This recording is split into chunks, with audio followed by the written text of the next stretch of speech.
having the right technology decision-making sets you up for a lot of success.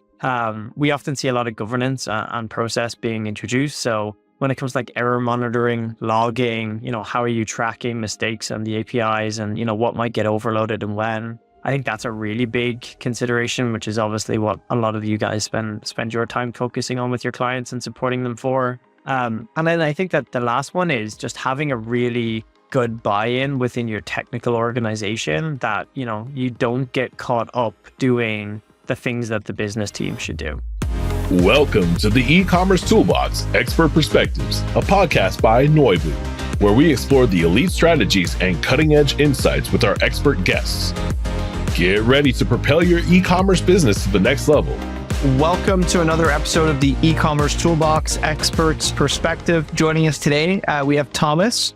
Thomas is from Orium. He heads up the sales and the go-to-market team, as well as collaborates very closely with MACH and all things MACH. So very excited to have you on the podcast today, Thomas. Yeah, thank you very much for having me on what looks like a very beautiful Ottawa day for you. It's actually pretty nice. Funny. I was in the UK last week and it was like beautiful weather here. And it wasn't so nice when I was in Europe last week. So funny how that works out sometimes. But yeah, I'm super curious to learn a bit more about your career. I always like to learn. Obviously, you've been at VP from Orium. You've been there 5 years. You're on the growth council for MACH. You're an advisor for Composable.com. Maybe talk to us a bit about your career journey and kind of how you ended up in your role today. Yeah, I mean, if I take a step back, maybe before the Orium days, even back to before I moved to Canada, and I lived in Ireland, and I was, expected to do the life job of accounting and finance, and I worked at PwC, and I used to log my time in 6-minute increments, and very quickly got to the conclusion that maybe advising on tax is not the thing I wanted to do for the next 40 years, and moved myself over to Canada and immediately found myself falling into the tech space. Originally working in fintech, so I spent a lot of time working with some of the larger banks in Canada across their digital journeys. And then that brought me to what was always kind of an urging thing, is getting closer to the work that gets done every day, and not so much living on the product side, but living more on that services aspect. So I joined an organization which at the time was called My Planet, and we later changed our name to Orium. And we were very specifically, when I joined the organization, focused on things like Drupal and custom development and custom experiences for customers. So I joined on January 20th, 2020. Got told within my first week, we don't do Drupal anymore. We do Headless projects only. 2 weeks later, COVID hit. I then had to learn how to do headless experiences from my own bedroom and my working at home experience. And then that, I guess, etched the path to, okay, this is a fight or flight moment in your career, and you've got to go figure out what is headless commerce, how do you sell headless commerce, and how do you help customers plan for projects around it. So that's been some of my journey to date. And then I've been super fortunate to be part of, what was a very small sales and go-to-market team of 2 people when I joined, is now a very sizable organization. We've now got over 300 people at the organization, and we just acquired a company down in Mexico as well. So LATAM is even a new market that we're brokering into. That's amazing. And as I'm hearing you talk, it's really interesting because I think Orium's in a unique spot where you guys really get to kind of pick the best of breed technology. So what I'm really curious to learn about is what excites you the most about kind of taking the cutting edge technology and kind of sitting in the middle where you're not necessarily building the technology, but you're putting together the kind of best of breed. But yeah, what kind of excites you in the current landscaping of commerce around that topic? I think a big thing for me is how much Orium has matured over the last, let's say, 5 years of being part of the projects that we're delivering. So if I bring myself back to the very first project I worked on at Orium, it was actually a headless deployment of Magento back in 2020. And this was, for anyone that knows the Adobe space well, before PWA Kit existed or before any of the best practices that Adobe have brought to the market really existed. And we ultimately tried to deploy the experience on our own frameworks, and we found out very quickly what a non-performant API can do for web performance and scalability in an architecture. So what really excites me about Orium is we've probably done everything wrong that you could do in the composable space at this point. And because we made a decision, which was a huge executive decision from Jason and the leadership team back in 2020, there was no word for this. It was actually coined in 2020 by Gartner of, composable commerce. So we have done about every single thing wrong you can do in the space. And we have now matured a lot into understanding who are the best players in the space and what are the best strategies. And I think that's the bit that helps me wake up and get excited about work every day is, we really do get to play around in the best solutions in the space. And what kind of proves that every single day is I'll probably get an email a week from a partner saying, hey, did you know we launched this new amazing thing for our customers? But when you've got a composable partner ecosystem of 40 plus people, that's a lot of innovation that's getting pushed into customer bases every single day. And we get to stay, live and breathe that technology all the time. Cool. I love hearing that. I definitely see that in kind of some of the projects that you guys are doing or in some of the articles on composable.com, because as you know, really momentum builds up. It takes a long time to build up. And then when it builds, it really kind of takes off. So curious to learn a bit more about how your team's collaborating with the clients and how are you picking which solution is best for the client? How is it from a rewarding standpoint on your side, like being able to take unique challenges and build almost like a custom cocktail for each customer? It's kind of a plus and a minus in terms of how some people look at it. They say, oh, well, the composable space is great. You can choose all the different variables and best of breed solutions. And then the procurement and the IT leadership team are like, great, I have to go buy all of these solutions all at one time.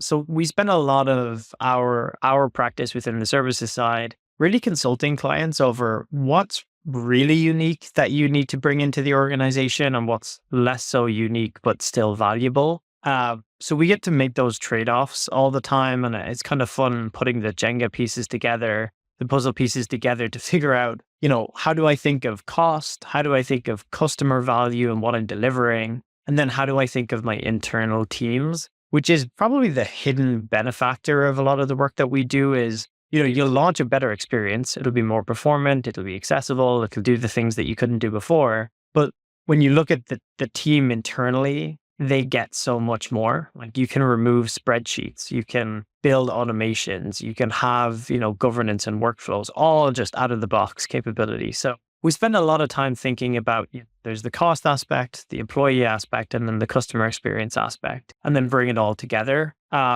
A really important thing about Orium's success is really around the topic of accelerators as well. So we have a very, very well-established accelerator that has over 15 different technologies integrated into it. And it offers you like a shopping list of all the different solutions, like 3 CMSs and different commerce solutions, different payment gateways, delivers the same time to value, but you get to choose from a short list that have been pre-vetted, pre-integrated, and pre-built out for you. So we spend a lot of time deploying that experience specifically because the customer gets so much more value out of all the different components that way. Could you maybe, for those that are listening that don't fully understand, maybe talk us through what an accelerator is and what's the kind of end value to a customer? Yeah, so I guess the best way to describe an accelerator at Orium is the first ever website we built. It took us 4 months to build the basics. We built, a CMS and all the content types. We built the front end. We built the buttons. We built the fonts. We built the style guides. We built every form factor we had to consider. As we got through a couple of projects, we realized, hey, this has to be faster. Why does every customer have to pay for the small pieces? And from there, we really built out, when you go headless, you don't have the head. We like to say, we've brought the head for you and we've deeply integrated it into all the solutions that you would have in your stack. The biggest significant value that you can really see is timeline. What used to take 3 months when we first did it, we then got it down to 8 weeks. And this year with, all of the wondrous AI capabilities that exist now, we can do this in 2 weeks. So in 2 weeks after kicking off a project, you can have transactions going through your experience and your team get to see what the new normal is going to look like that quickly.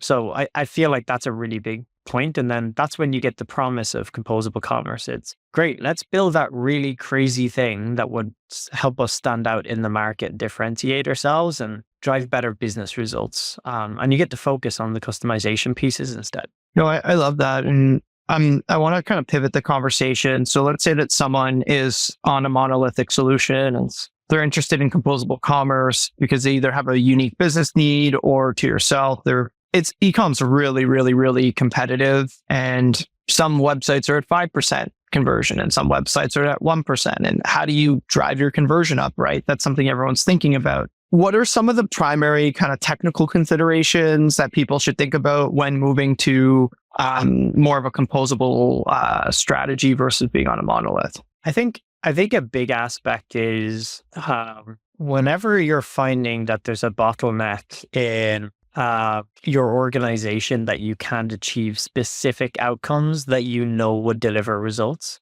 that's a really good indicator that composable commerce can be a bigger need. And this can be small stuff. This might just be the content team saying, hey, it takes us 4 weeks to put a marketing campaign live.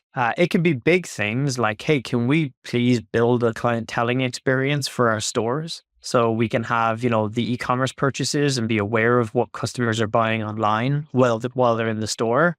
So typically what we look for is have customers actually maxed out what, you can call it monolithic, you can call it an all-in-one. You can even just call it a traditional e-commerce solution, but has a customer maxed out everything that has to offer? And you now need to start adding additional components to that tech stack to be able to achieve better and faster outcomes.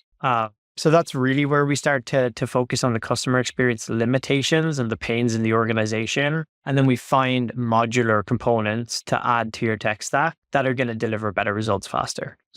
Makes sense. Modular approach, more customization. How do you ensure companies transition to a composable strategy to drive conversion while maintaining kind of operational stability in the interim? So a lot of these are large projects and things like that. Yeah, I think a key aspect of here is, I guess, two things that we specifically drive for. And I probably sound like a broken record on this one, but you don't have to go big bang with a composable commerce deployment. So like when we talk about, we're going to launch, different composable components in your architecture, it doesn't have to mean you have to get rid of everything. Like I can use specific examples of, you're on Salesforce today. Did you know you don't have to re-platform your website to completely reinvent how you do content on the web?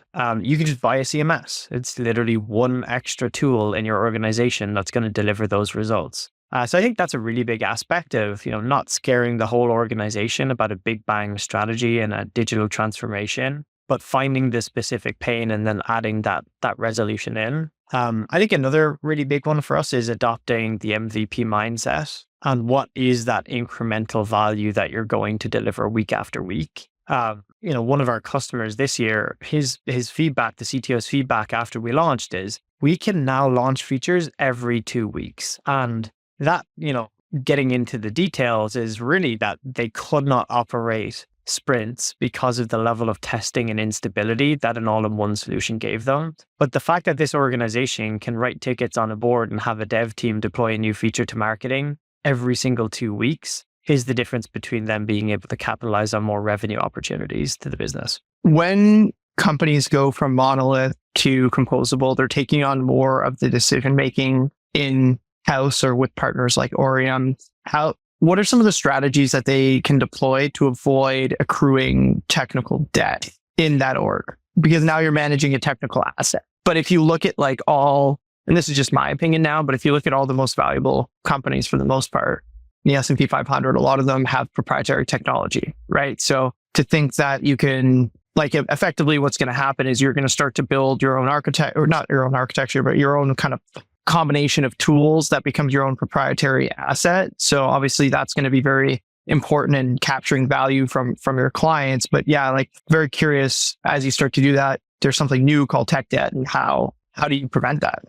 I think it's a common problem that exists in every organization. I think sometimes organizations do a good job at identifying tech debt and tackling it in a very consistent way. Some companies just don't know about it as well.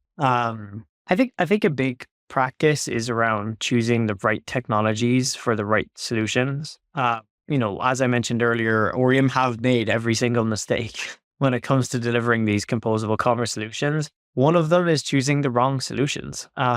So like if you are buying a technology that, maybe the sales cycle has been super fun, and maybe every time you asked something over a, 6-week period, the answer was, yeah, sure, we can do that. Don't worry about it. That's a big issue that we see. So having the right technology decision-making sets you up for a lot of success.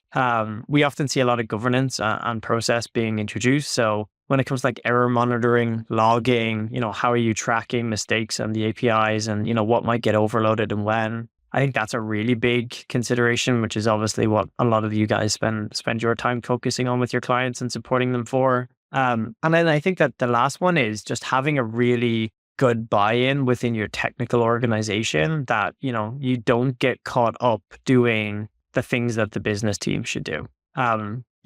Push IT away from things like content creation or changing the homepage or, boosting and suppressing and merchandising on the search pages. That should be the tools that the business teams have. And then that allows your IT organization to really nail tech debt and avoid it as much as possible. That makes a lot of sense. When we start looking at the types of solutions that you guys are building, balancing things like scalability and cost, I feel like a lot of people in 2020 and 2021 thought that their business were going to continue to double every year, and maybe they don't. What role does MACH architecture play in having flexibility without kind of compromising on performance, so that let's say that your traffic does actually double year over year, you can start to swap out the components? Like, how are you guys thinking about that? I think that's a lot of the promise around the MACH principles. So, within composable commerce, which you can call a buzzword number one in this topic, MACH is probably the second buzzword in terms of MACH being the principle of microservices, API first, cloud native, and headless.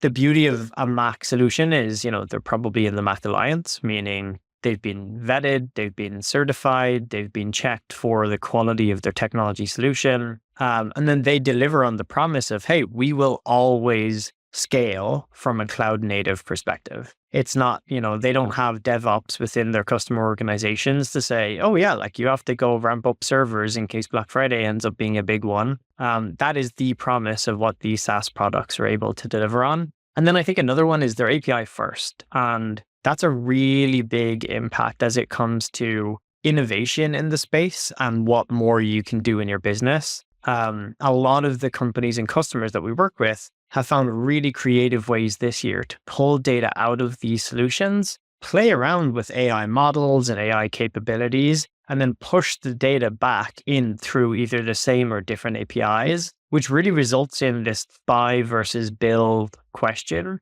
And it's not an ultimatum that you have to make. It's you're buying great solutions, MACH technologies, and then you're building new AI innovations. And you're kind of pulling data out, you're playing around with the AI, and then you're pushing it back into that same tech stack. And the beauty of it is it's going to deliver everything to the front end cloud native. So you don't ever have to worry about, hey, too many people are on my site at one time. And, you hit those 7-second load times, which everyone fears. That's great. And I hear you guys a lot in the market as well. There's Orium, MACH, those kind of seem to be in the same, like MACH Alliance at least, seem to always be in the same conversation. Do you maybe want to talk to us a bit about how Orium plays a role in the MACH Alliance, and obviously you guys have done a lot of the implementations. So how does that actually play into shaping the standards that kind of goes back into MACH? Like you mentioned, you guys have made some mistakes. Obviously, you have a lot of successful projects. So yeah, maybe if you could let us know kind of a bit about that.